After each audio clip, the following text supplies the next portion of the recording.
ಓಂ ಶ್ರೀ ಗುರು ಬಸವಲಿಂಗಾಯ ನಮಃ. ಸರ್ವರಿಗೂ ಶರಣು ಶರಣಾರ್ಥಿ.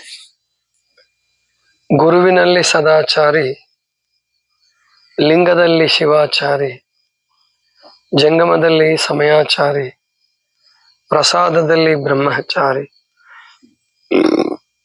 ಆಚಾರದಲ್ಲಿ ವಿಚಾರಿ, ಕೂಡಲ ಸಂಘ ಕೂಡಲ ಚನ್ನ ಸಂಘ ನಿಮ್ಮ ಶರಣ.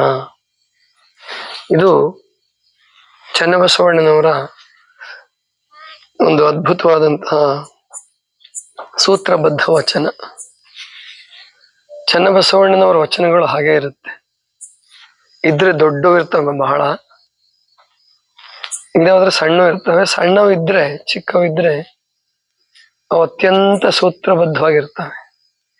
ನೋಡಿ, ಇದು ಕೇಳಕ್ಕೆ ಎಷ್ಟು ಚಂದ ಅಲ್ವಾ? ಗುರುವಿನಲ್ಲಿ ಸದಾಚಾರಿ, ಲಿಂಗದಲ್ಲಿ ಶಿವಾಚಾರಿ, ಜಂಗಮದಲ್ಲಿ ಸಮಯಾಚಾರಿ, ಪ್ರಸಾದದಲ್ಲಿ ಬ್ರಹ್ಮಚಾರಿ, ಆಚಾರದಲ್ಲಿ ವಿಚಾರಿ, ಕೂಡಲ ಚನ್ನ ಸಂಘ ನಿಮ್ಮ ಶರಣು. ಇಷ್ಟೇ ಇದು. ಈ ಏನಿದು ಪ್ರಾಯಶಃ ಭಾರತದ ಭಕ್ತಿ ಪರಂಪರೆ ಒಳಗಡೆ, ಅದರಲ್ಲೂ ಈ ಪುರಾಣಗಳು ಅಂತ ಏನ್ ಬಂದು ಅದರಲ್ಲಿ ಸುತ್ತಿ ಬಳಸಿ ಹೇಳೋದೇ ಬಹಳ ಆಗ್ಬಿಡ್ತು. ಕಥೆ ಕೇಳೋದು, ಹೇಳೋರು ಹೆಂಗಾರ ಇರ್ಲಿ, ಯಾವುದೋ ವಿಚಾರ ಮಾಡ್ತಿರ್ಲಿಲ್ಲ. ಆದ್ರೆ ಶರಣರು ಈ ವಿಷಯದಲ್ಲಿ ತುಂಬಾ ನಿಷ್ಠುರವಾದಂತಹ ಮಾತುಗಳನ್ನು ಹೇಳ್ತಾರೆ. ಬರೀ ಹೇಳೋದು ಕೇಳೋದೇ ಆಯ್ತು, ನೀವು ಉಣ್ಣೋದು ಯಾವತ್ತು? ಅದಕ್ಕೆ ಎಷ್ಟು ಚೆನ್ನಾಗಿ ಶಬ್ದ ಬಳಸ್ತಾರ ಅವ್ರಂದ್ರೆ, ಕುಳ್ಳು ಆರಿಸೋದೇ ಆಯ್ತಪ್ಪ. ಕುಳ್ಳು ಅಂದ್ರೆ ಬೆರಣಿ ಅಂತಿರಲ್ಲ ನೀವು. ಬೆರಣಿ ಅಂದ್ರೆ ತಟ್ಟಿ ಮಾಡಿದ್ದು ಬೆರಣಿ. ಈ ಕಾಡಲ್ಲಿ ಹಸುಗಳು ಸಗಣಿ ಹಾಕಿ ಹೋಗ್ಬಿಡ್ತವೆ, ಅದು ಬಿಸಿಲಿಗೆ ಒಣಗಿ ಗಟ್ಟಿ ಆಗ್ಬಿಡುತ್ತೆ ಅಲ್ಲೇ. ಅಂಥವ್ ನೋಡ್ಕೊಂಡ್ ಬರ್ತಿದ್ರು ಹಿಂದೆ. ಅದಕ್ಕೆ ಕುಳ್ಳು ಅಂತ ಕರೀತಿದ್ರು. ಕಾಯಿಕೊಳ್ಳು ಅಥವಾ ಕುಳ್ಳು. ಒಟ್ಟು ಈ ಬೆರಣಿ ನಾವು ತಟ್ಟಿ ಮಾಡದಂತದ್ದು ಬೆರಣಿ. ಅದು ಅಗಲ ಇರುತ್ತೆ, ಅದಕ್ಕೊಂದು ಆಕಾರ ಇರುತ್ತೆ, ಜೋಡಿಸ್ಬೋದು ಚೆನ್ನಾಗಿ. ಕುಳ್ಳು ಹಂಗಿರಲ್ಲ, ಅದ್ ಹೆಂಗ್ ಬಿದ್ದು ಒಣಗಿರ್ತದ ಹಂಗೆ ಒಣಗಿರ್ತದ ಅಷ್ಟೇ. ಎತ್ಕೊಂಬಂದು ಅದನ್ನ ಸುಡಕ್ ಬಳಸ್ತಿದ್ರು. ಕುಳ್ಳು ಆರಿಸೋದೇ ಆಯ್ತು, ಅಟ್ಟುಣ್ಣೋದು ಯಾವತ್ತಪ್ಪ ಅಂತ ಹೇಳೋರು.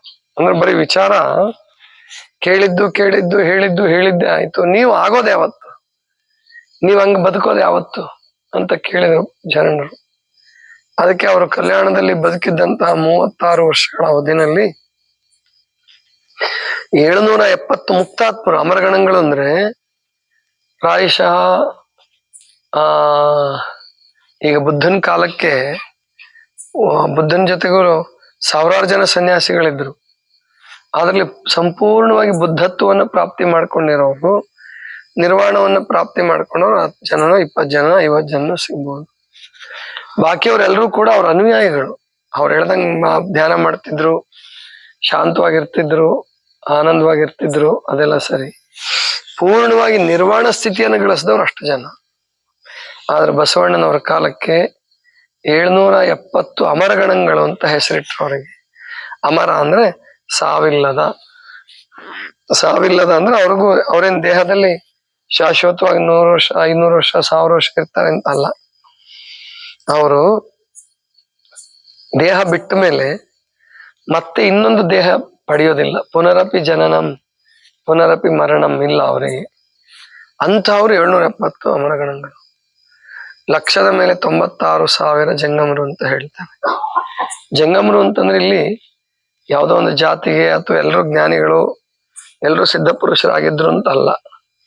ಈ ಲಿಂಗವಂತ ಧರ್ಮವನ್ನು ಅನುಸರಣೆ ಮಾಡೋರು ಯಾರ್ಯಾರು ಇದ್ರು ಅವ್ರಿಗೆಲ್ಲ ಲಕ್ಷದ ಮೇಲೆ 96,000 ಜನ ಅಂತ ಹೇಳ್ತಿದ್ರು. ಅಂತ ಅವ್ರು ವರ್ಷಕ್ಕೊಮ್ಮೆ ಕಲ್ಯಾಣದಲ್ಲಿ ಸೇರ್ತಿದ್ರು. ಗಣಮೇಳ ಅಂತ ಕರೀತಿದ್ರು ಅವಾಗ. ಹೀಗಂಗೆ ಕೆಲವು ಜಾತ್ರೆಗಳಲ್ಲಿ, ಶರಣ ಮೇಳದಲ್ಲಿ, ಅಥವಾ ಈ ವಾರ್ಖರಿ ಪಂಥ ಅಂತ ಇದೆಯಲ್ಲ ಪಂಡ್ರಾಪುರದಲ್ಲಿ, ಅಲ್ಲಿ ವರ್ಷಕ್ಕೆ 1 ಸಾರಿ ಅಥವಾ 2 ಸಾರಿ ಸೇರ್ಕೊಳ್ತಾರಲ್ಲ. ಅಲ್ಲಿ 1 ದಿವಸ ಇರಲ್ಲ. ಆಷಾಢ ಮಾಸ ಪೂರ್ಣ, ಕಾರ್ತಿಕ ಮಾಸ ಪೂರ್ಣ. ಹಾಗೆ ಬಸವಣ್ಣನವರ ಮಹಾಮನೆಯಲ್ಲಿ ಲಕ್ಷದ ಮೇಲೆ 96,000 ಜನ 1 ವರ್ಷಕ್ಕೊಂದ್ಸಾರಿನೋ ಆಗಾಗ ಒಟ್ಟು ಸೇರ್ಕೊಂಡು ಗಣಮೇಳವನ್ನು ಮಾಡ್ತಾ ಇದ್ರು. ಗಣಪರ್ವಗಳು ಅಂತ ಕರಿತಿದ್ರು ಅದಕ್ಕೆ. ಪರ್ವ ಅಂದ್ರೆ ಹಬ್ಬ. ಸಂಸ್ಕೃತ ಶಬ್ದ ಪರ್ವ, ಕನ್ನಡದಲ್ಲಿ ಅದೇ ಹಬ್ಬ ಅಂತ ಶಬ್ದ ಆಗಿದೆ. ಅಂತಹದ್ದನ್ನು ಮಾಡ್ತಾ ಇದ್ರು. ಹಾಗೆ ಮಾಡುವಂತಹ ಜನರನ್ನ ಬಸವಣ್ಣನವರು ತಯಾರು ಮಾಡಿದ್ರು. ಯಾಕೆ ಅಂದ್ರೆ ಬರೀ ಹೇಳೋದಾಗಬಾರ್ದಪ್ಪ, ನಡೀರಿ. ಅದನ್ನೇ ಈ ಉಪವಾಸ ಮಾರ್ಗ ಯಾಕೆ ಸಿಕ್ತು ನಿಮ್ಗೆ, ಹೆಂಗ್ ಸಿಕ್ತು ಅಂತ ಕೇಳ್ತಿರ್ತಾರೆ.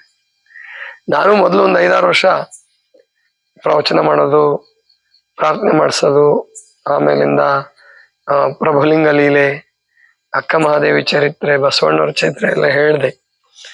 ಆದ್ರೆ ನನಗೆ ವಿಚಾರ ಬಂತು, ಬರೀ ನಾವು ಹೇಳೋದಾಯ್ತು, ಅವ್ರಿಗೆ ನೀವು ಕೇಳೋದಾಯ್ತು, ನಮ್ಮಲ್ಲಿ ಏನ್ ಪರಿವರ್ತನೆ ಬಂತು? ಒಂದು ಸಣ್ಣ ಪರಿವರ್ತನೆ ಕೂಡ ಬರಲಿಲ್ವಲ್ಲ.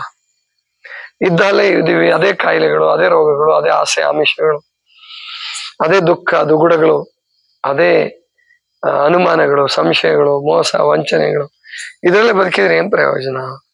ಹಾಗಾದ್ರೆ ಏನಾರು ಹುಡುಕ್ಬೇಕಲ್ಲ ಅಂದಾಗ ಪ್ರಕೃತಿ ಚಿಕಿತ್ಸೆ, ನನಗೆ ಆರೋಗ್ಯದ ಸಮಸ್ಯೆನೂ ಆಗ್ತಿತ್ತು ಆಗಾಗ, ಅದಕ್ಕೋಸ್ಕರ ಹುಡುಕೊಂಡು ಹೊರಟೆ. ಹಾಗೆ ಶರಣರು ಅವರು ನಿಜವಾಗಿ ನಡೆ ನುಡಿಗೆ ಆಸ್ಪದ ಮಾಡಿಕೊಟ್ರು.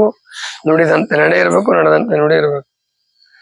ಆವಾಗ ನಮ್ಮ ಬದುಕು ಹೆಂಗ್ ರೂಪಿಸ್ಕೋಬೇಕಪ್ಪ ಅಂದ್ರೆ, ನಮ್ಮಲ್ಲಿ ಗುರು ಲಿಂಗ ಜಂಗಮ ಪಾದೋದಕ ಪ್ರಸಾದ ಅಂತ ಬರ್ತದೆ.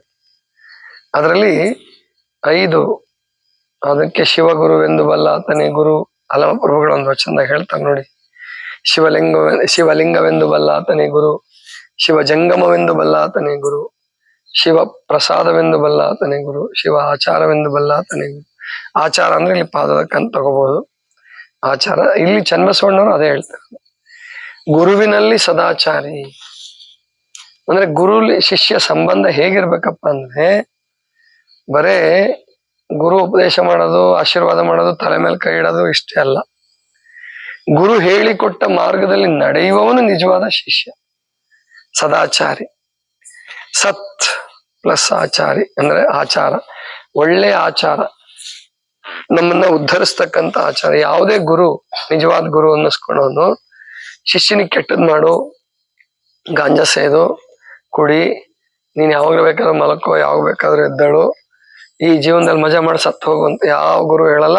ಒಂದ್ ವೇಳೆ ಅಂತ ಗುರು ಹೇಳಿದ್ರೆ ಅವನ್ ಗುರು ಅಲ್ಲ, ಹಾಗೆ ಮಾಡಿದ್ರೆ ಅವನು ಶಿಷ್ಯನೂ ಅಲ್ಲ.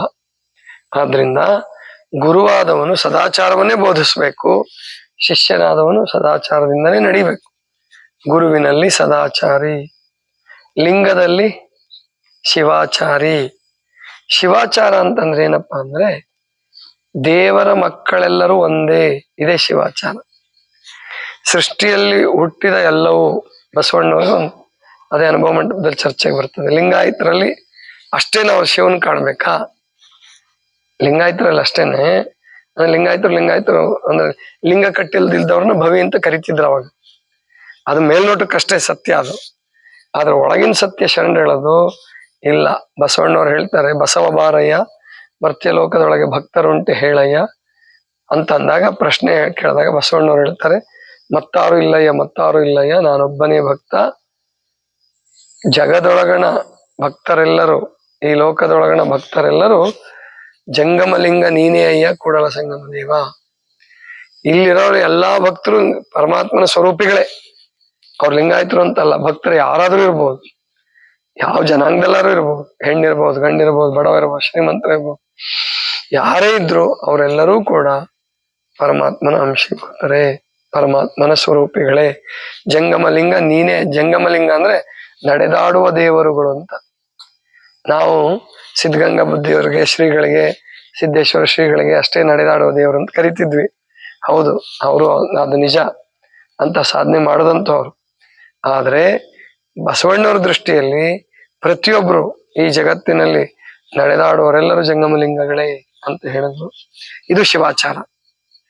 ಪರಮಾತ್ಮನ ಅಂದ್ರೆ ಆತ್ಮ ಸ್ವರೂಪ ಯಾರಲ್ಲಿ ಇದೆಯೋ ಅವರೆಲ್ಲರೂ ಪರಮಾತ್ಮ ಸ್ವರೂಪಿಗಳ. ಆದ್ರೆ ಇನ್ನೂ ಒಂದು ಲಕ್ಷ್ಯದಲ್ಲಿ ಇರ್ಬೇಕು, ನಮ್ಮ ಮನಸ್ಸಿನಲ್ಲಿ ಆತರ ಇರ್ಬೇಕೆ ಹೊರತು ಸಂಸ್ಥೆ ಕಟ್ಟುವಾಗ ಒಂದೇನೋ ಶಿಸ್ತು ಪಾಲಿಸುವಾಗ ಇದನ್ನ ನಾವು ಎಲ್ರಿಗೂ ಅನ್ವಯ ಮಾಡಕ್ಕಾಗಲ್ಲ. ಆವಾಗ ಚನ್ನಬಸವಣ್ಣವ್ರದ್ದು ನಿಯಮ ಹೇಳ್ಬೇಕಾಗತ್ತೆ. ಅಂಗದ ಮೇಲೆ ಲಿಂಗವಿದ್ದುದೆಲ್ಲ ಸಂಗಮನಾಥ ನಿಂಬೆಂದು ಬಸವಣ್ಣವ್ರು ಹೇಳಿದ್ರೆ, ಚನ್ನಬಸವಣ್ಣವ್ರು ಹೇಳ್ತಾರೆ ಇಲ್ಲ, ಅಂಗದ ಮೇಲೆ ಲಿಂಗದಿದ್ದೆಲ್ಲ ಸಂಗಮನಾಥ ನಾನು ಕರೆಯಲ್ಲಪ್ಪ, ಅಚ್ಚಲಿಂಗೈಕ್ಯರ ಕಂಡ್ರೆ ಮಾತ್ರ ನಾನು ನಿಶ್ಚಯವಾಗ ಶರಣ ಆಗ್ತೀನಿ ಅಂತ ಅಂತಾರೆ. ಬಸವಣ್ಣವ್ರದ್ದು ಬೇರೆ ವಚನದಲ್ಲಿ ಆತರ ಬರುತ್ತೆ. ಬರೀ ಲಿಂಗ ಕಟ್ಕೊಂಡ್ರೆ ಪ್ರಯೋಜನ ಆಗಲ್ಲ, ಅದರಂತೆ ನಡಿಬೇಕು, ಆಗ ಮಾತ್ರ ಅದಕ್ಕೊಂದು ಬೆಲೆ ಇರುತ್ತೆ. ಇದು ಶಿವಾಚಾರ. ಅಂದ್ರೆ ಜಾತಿ, ಕುಲ, ಗೋತ್ರ, ವರ್ಗ, ವರ್ಣ ಯಾವುದೇ ರೀತಿಯ ಭೇದವನ್ನು ನಾವು ಮಾಡಬಾರ್ದು. ಅದೇ ಶಿವಾಚಾರ. ಅದು ಲಿಂಗದಲ್ಲಿ ಶಿವಾಚಾರ ಅಂದ್ರೆ ಈ ತರ ನಡ್ಕೊ. ದೇವನೊಬ್ಬನೇ ತಂದೆ, ಮಾನವರೆಲ್ಲರೂ ಒಂದೇ, ದೇವನೊಬ್ಬನೇ ತಂದೆ. ಜಂಗಮದಲ್ಲಿ ಸಮಯಾಚಾರಿ. ಲಿಂಗದ ವಿಷಯ ಬಂದಾಗ ಎಲ್ಲರನ್ನೂ ಪ್ರೀತಿಸ್ಬೇಕು ನೀನು. ಜಂಗಮದ ವಿಷಯ ಬಂದಾಗ ಸಮಯಾಚಾರಿ ಆಗ್ಬೇಕು ಅಂತ ಹೇಳಿದ್ರು. ಸಮಯಾಚಾರಿ ಅಂದ್ರೆ ಟೈಮ್ ಸೆನ್ಸ್ ಇರೋನು ಅಂತ ಅಲ್ಲ, ಆಗಿನ ಕಾಲಕ್ಕೆ ಅರ್ಥ ಇದ್ದಿದ್ದು. ಸಮಯ ಅಂದ್ರೆ ಈ ಮತಪಂಥಗಳಿಗೆ ಅನುಸಾರವಾಗಿ ಯಾರು ನಡೀತಾರಲ್ಲ ಅವ್ರಿಗೆ ಸಮಯಾಚಾರಿ ಅಂತ ಕರಿತಿದ್ರು. ಶಿವ ಸಮಯ, ವಿಷ್ಣು ಸಮಯ ಅಂತ ಹಿಂಗೆಲ್ಲ ಕರೀತಿದ್ರು. ಅಂದ್ರೆ ಒಂದು ಧರ್ಮ ತತ್ವವನ್ನು ನಂಬಿಕೊಂಡ ಮೇಲೆ ಅದಕ್ಕಾಗಿ ಜೀವ ಕೊಡ್ಲಿಕ್ಕೂ ಸಿದ್ಧವಾಗ್ಬೇಕು ಅಂತ. ಅದರಂತೆ ನಡಿಬೇಕಾದಾಗ ತೊಂದರೆಗಳು ಬರ್ಬಹುದು, ಆಮೇಲಿಂದ ನಷ್ಟ ಆಗ್ಬಹುದು, ತೊಂದರೆಗಳು ಬರ್ಬೋದು. ಏನೇ ಬಂದ್ರು ಕೂಡ ಅವೆಲ್ಲವನ್ನೂ ಸಹಿಸಿಕೊಂಡು ನಾವು ನಡೆಯೋದಕ್ಕೆ ಸಿದ್ಧ ಆಗ್ಬೇಕು. ಅದು ಸಮಯಾಚಾರ. ಧರ್ಮಕ್ಕಾಗಿ ಸಕಲ ತ್ಯಾಗವನ್ನು ಮಾಡಕ್ಕೆ ಸಿದ್ಧವಾಗ್ಬೇಕು. ಅದರರ್ಥ ಇನ್ನೊಬ್ರಿಗೆ ಹಿಂಸೆ ಮಾಡ್ಬೇಕು ಅಂತಲ್ಲ. ಈ ಕೆಲವು ಧರ್ಮಗಳು ಹೇಳ್ತಾವಲ್ಲ, ಧರ್ಮಕ್ಕಾಗಿ ಇನ್ನೊಬ್ಬರನ್ನ ಕೊಲ್ರಿ, ಇಲ್ಲ ಅದಲ್ಲ. ಧರ್ಮಕ್ಕಾಗಿ ಯಾವ ಹಿಂಸೆನೂ ಮಾಡ್ಬೇಕಾಗಿಲ್ಲ. ಒಂದ್ ವೇಳೆ ಇತರರು ನಮ್ಮ ಮೇಲೆ ಬಂದಾಗ ಅಷ್ಟೇ ಗಣಾಚಾರ. ನಾವಾಗಿ ಇನ್ನೊಬ್ಬರ ಮೇಲೆ ಕ್ರೌರ್ಯವನ್ನ ಮಾಡುವಂಗಿಲ್ಲ, ಕ್ರೂರತೆಯನ್ನ, ಹಿಂಸೆಯನ್ನ ಮಾಡೋ ಹಾಗಿಲ್ಲ. ಅದು ಶರಣರು ಹೇಳ್ಬಿಡ್ತಾರೆ ಸ್ಪಷ್ಟವಾಗಿ. ಜಂಗಮದಲ್ಲಿ ಸಮಯಾಚಾರಿ ಅಂದ್ರೆ, ಜಂಗಮ ಅಂದ್ರೆ ಇಲ್ಲಿ ಧರ್ಮ, ಸಮಾಜ ಚೆನ್ನಾಗಿರ್ಬೇಕಂದ್ರೆ ನಾವು ಆ ಸಮಾಜದ ನಿಯಮಗಳಂತೆ ನಡಿಬೇಕು. ಜಂಗಮದಲ್ಲಿ ಸಮಯಾಚಾರಿ. ಪ್ರಸಾದದಲ್ಲಿ ಬ್ರಹ್ಮಚಾರಿ. ಪ್ರಸಾದದಲ್ಲಿ ಬ್ರಹ್ಮಚಾರಿ ಅಂದ್ರೆ ಪ್ರಸಾದ ಇಂಥದ್ದೇ ಬೇಕು, ಈ ರುಚಿಯಾಗಿರ್ಬೇಕು, ಇದನ್ನೇ ತಿನ್ಬೇಕು, ನಾಲ್ಗೆಗೋಸ್ಕರ ತಿನ್ಬೇಕು ಅಂತ ತಿನ್ಬಾರ್ದು. ಜೀವನ ಅಂದ್ರೆ ಬದುಕಕ್ಕೋಸ್ಕರ ತಿನ್ಬಾರ್ದು, ಅದು ಪ್ರಸಾದ ಆಗಲ್ಲ. ತಿನ್ನಕ್ಕೋಸ್ಕರ ಬದುಕಬಾರ್ದು. ಬದುಕುವುದಕ್ಕಾಗಿ, ಏನೋ ಒಂದು ಸಾಧನೆ ಮಾಡುವುದಕ್ಕಾಗಿ ಕೆಲವರು ಒಂದು ನಿಯಮ ಇಟ್ಕೊಂಡಿರ್ತಾರೆ. ಇಂಥದ್ದಾಗೋವರೆಗೂ ನಾವು ಇಂಥ ಪ್ರಸಾದವನ್ನು ಮಾಡಲ್ಲ, ಇಂಥ ಸ್ವೀಟ್ ತಿನ್ನಲ್ಲ, ಹೀಗೆ ಮಾಡಲ್ಲ ಅಂತ ಹೇಳಿ ಕಟ್ಟ ಪಾಲಿಸ್ತಿರ್ತಾರೆ. ಏನೋ ಒಂದು ಸಾಧನೆ ಆಗ್ಬೇಕಾಗಿದೆ, ಜ್ಞಾನ. ಕೆಲವರು ಪುಸ್ತಕ ಬರೆಯುವಾಗ ಈ ತರ ಇಟ್ಕೊಳ್ತಾರೆ. ನಮ್ಮ ಪ್ರಾಚೀನರು ಧ್ಯಾನ ಮಾಡುವಾಗ, ಅನುಷ್ಠಾನ ಮಾಡುವಾಗ ಈ ತರ ಇಟ್ಕೊಂತ ಇದ್ರು. ಮಿತವಾದ ಪ್ರಸಾದ, ಆರೋಗ್ಯಕರವಾದಂತಹ, ರುಚಿಗೆ ಬೆಲೆ ಪ್ರಾಧಾನ್ಯತೆ ಇಲ್ಲ ಅಲ್ಲಿ, ಆ ತರಹದ ಪ್ರಸಾದವನ್ನು ತಗೊಳ್ತಾ ಇದ್ರು. ಹೀಗೆ ಏನು ಪ್ರಸಾದದ ವಿಷಯದಲ್ಲಿ ಬ್ರಹ್ಮಚಾರಿ ಅಂದ್ರೆ ನಾಲಿಗೆ ಚಟಕ್ಕೆ ಬಲಿಯಾಗಲಾರದವನು. ನಾಲಿಗೆ ಚಟಕ್ಕೆ ಬಲಿಯಾಗಲಾರದವನು ಇನ್ನೆಲ್ಲಾ ಇಂದ್ರಿಯಗಳನ್ನು ಕಟ್ಟಬಹುದು ಅಂತ ಅರ್ಥ. ಅದಕ್ಕೆ ಅದರಲ್ಲಿ ಬ್ರಹ್ಮಚಾರಿ ಆಗಿರ್ಬೇಕು. ಪ್ರಸಾದದಲ್ಲಿ ಬ್ರಹ್ಮಚಾರಿ. ಆಚಾರದಲ್ಲಿ ವಿಚಾರಿ ಅಂದ್ರೆ ಯಾವುದೇ ಒಂದು ಆಚಾರವನ್ನ ನಡೆಸಬೇಕಾದ್ರೂ ಕೂಡ ವಿಚಾರ ಮಾಡಿ ವಿವೇಕದಿಂದ ನಿರ್ಣಯಿಸ್ಬೇಕು. ಈ ಹಿಮಾಲಯದಲ್ಲಿ ನಿಮಗೆ ವಿಚಿತ್ರ ನಿಯಮಗಳನ್ನ ಇಟ್ಕೊಂಡು ಅವ್ರು ಸಿಕ್ಕಿರ್ತಾರೆ. ಅಲ್ಲಿ ಈಗ ಯಾರೋ ಒಬ್ಬ ಹಿಂಗೆ ಕೈ ಮೇಲೆ ಎತ್ತಿರ್ತಾನಂತೆ, ಜೀವನ ಪರ್ಯಂತ ಹಿಂಗೆ ಎತ್ಕೊಂಡಿರೋದು. ಯಾವಾಗ್ಲೂ ಮಲಗಿದ್ರು, ಕೂತಿದ್ರು, ನಿಂತಿದ್ರು, ಒಂದ್ ಕೈ, ಆ ಕೈ ಸತ್ತೇ ಹೋಗಿರುತ್ತೆ, ರಕ್ತ ಪರಿಚಲನೆ ಇಲ್ಲದೆ ಸತ್ತೇ ಹೋಗ್ಬಿಟ್ಟಿರುತ್ತೆ. ಈ ತರ ಆಮೇಲೆ ಗಡ್ಡ ಜಟೆ ಬಿಡೋದು ಸಿಕ್ಕಾಪಟ್ಟೆ, ಈ ತರದ್ದು ಆಚಾರಗಳಲ್ಲ, ಅದು ವಿಚಾರದಿಂದ ಬಂದಂತವಲ್ಲ ಇವು. ಆಚಾರದಲ್ಲಿ ವಿಚಾರ ಅಂದ್ರೆ ನಾನು ನಡೀತಕ್ಕಂತ ಆಚಾರ ಅದು ಜಗತ್ತಿಗೆ ಮತ್ತು ನನಗೆ ಕಲ್ಯಾಣವನ್ನು ಉಂಟು ಮಾಡುತ್ತಾ ಅಂತ ಯೋಚನೆ ಮಾಡ್ಬೇಕು.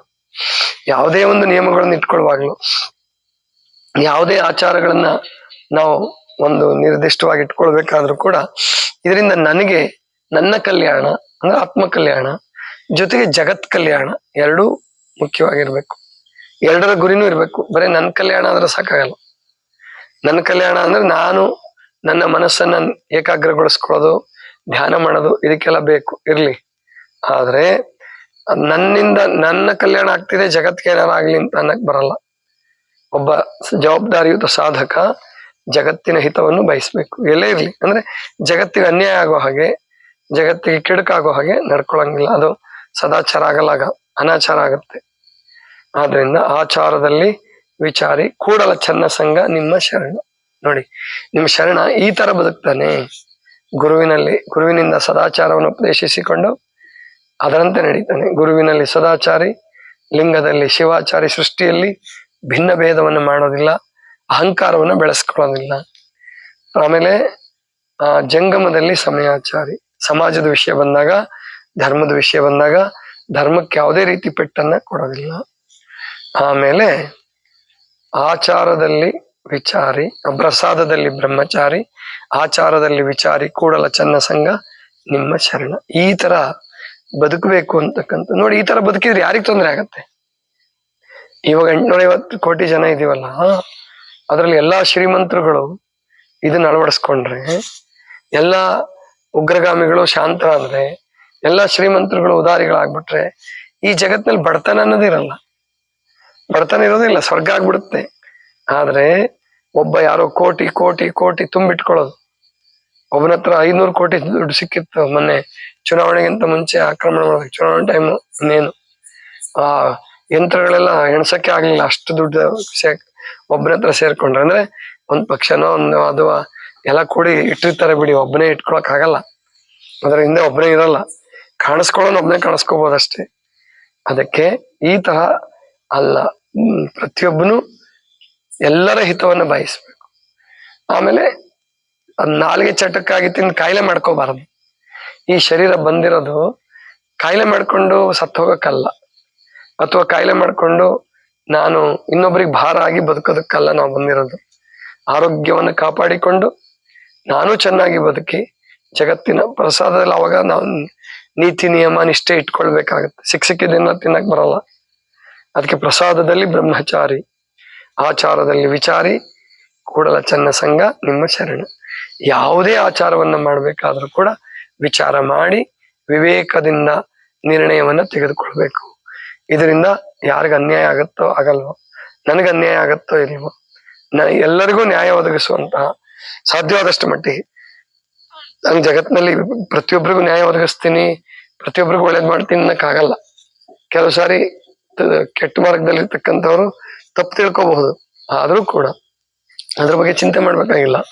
ಮೊದಲೇ ವಿಚಾರ ಮಾಡಿರ್ತೀವಲ್ಲ, ಸಮಯಾಚಾರ ಚ್ಯುತಿ ಬರಲಾರದ ಹಾಗೆ, ಜಂಗಮಕ್ಕೆ ಸಮಾಜಕ್ಕೆ ದ್ರೋಹ ಆಗಲಾರದ ಹಾಗೆ ನಾವು ನಿರ್ಣಯವನ್ನ ತೆಗೆದುಕೊಳ್ಬೇಕು. ಅದೇ ಶರಣರ ಜೀವನ, ಅದೇ ಶರಣರ ಜೀವನ. ಇದಿಷ್ಟು ಇವತ್ತಿನ ಚಿಂತನ. ಸರ್ವರಿಗೂ ಶರಣ ಶರಣ.